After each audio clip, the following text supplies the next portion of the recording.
Baik, saya akan menjawab pertanyaan final nomor 1 tentang semiotika Ferdinand de Saussure tentang masalah penanda. Jadi sebagaimana yang kita tahu yang bahwa Ferdinand de Saussure dalam semiotikanya membagikan tanda ke dalam dua, iaitu penanda dan petanda. Penanda itu adalah konsep bunyi, sedangkan petanda itu konsep makna dari penanda sendiri. Misalkan kita berikan contoh adalah sebuah buku.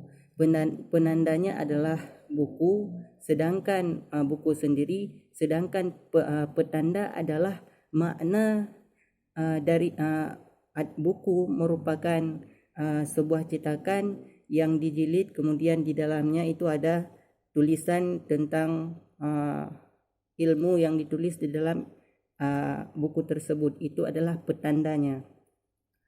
Kemudian yang kedua adalah teori semiotika dari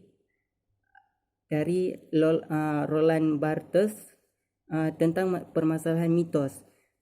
Roland Barthes ini dalam teori semiotikanya membagikan ke dalam 3 bagian, yaitu denotasi, kemudian konotasi, dan yaitu mitos. Mitos ini sendiri adalah suatu hal yang dianjurkan kita untuk mempercayainya, namun pada kenyataannya itu dia tidak ada. Itu adalah mitos. Misalkan kita katakan menganalisis sebuah contoh menggunakan teori semiotika dari Roland Barthes ini, yaitu sebuah iklan shampoo yang dimana si pembuat iklannya menampakkan sebuah ketombe di kepalanya. Itu merupakan mitos. Kenapa? Karena dia belum tentu dia mempunyai ketombe di kepalanya tersebut. Itu adalah mitos yang berkembang di masyarakat. Jadi sehingga si konsumen ini merasa yang bahwa yang diterapkan dalam iklan tersebut memang itu persis seperti dirinya. Kemudian jawaban yang ketiga adalah teori semiotik dari Mikhail Rifater. Jadi Rifater ini, teori semiotika Rifater ini lebih dekat dengan balaghah, dengan syair, dengan puisi. Karena kenapa? Karena beliau ini, teori semiotika beliau ini, misalkan kita berikan satu contoh dalam sebuah puisi, itu beliau mengatakan yang bahwa puisi itu tidak terlepas dari makna. Kemudian ternyata makna yang terkandung di kata-kata yang dibuat di dalam puisi itu terkadang tidak sesuai dengan makna yang dimaksud oleh si pembuat puisi tersebut.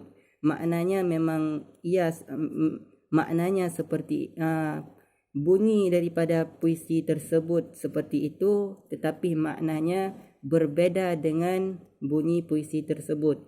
Itu kenapa teori semiotika dari Rifater ini dianggap lebih dekat dengan balaghah.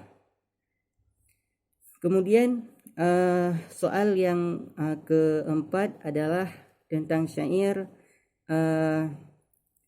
al-ilmu saydu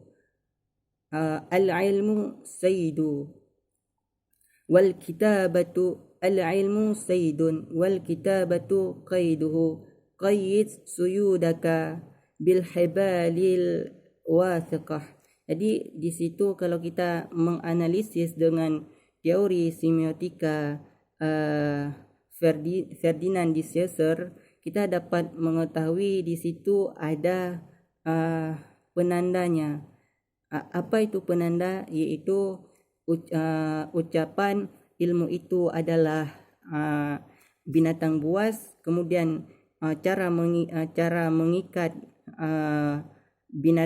cara menjaga binatang buas itu ya dengan kita mengikatnya. Kemudian oleh karena itu ikatlah binatang buas itu dengan ikatan rantai yang intinya dengan ikatan yang tidak lepas. Itu merupakan penandanya. Sedangkan petanda adalah makna dari puisi dari syair tersebut, iaitu ilmu itu ibarat seperti binatang buas, namun kita otomatis kalau ilmu ibarat binatang buas, ilmu itu harus kita ikat. Dengan apa kita ikat? Dengan selalu kita hafal, dengan selalu kita mengulang-ulanginya. Itu makna petanda dari syair tersebut. Cukup di sini dari saya. Assalamualaikum warahmatullahi wabarakatuh.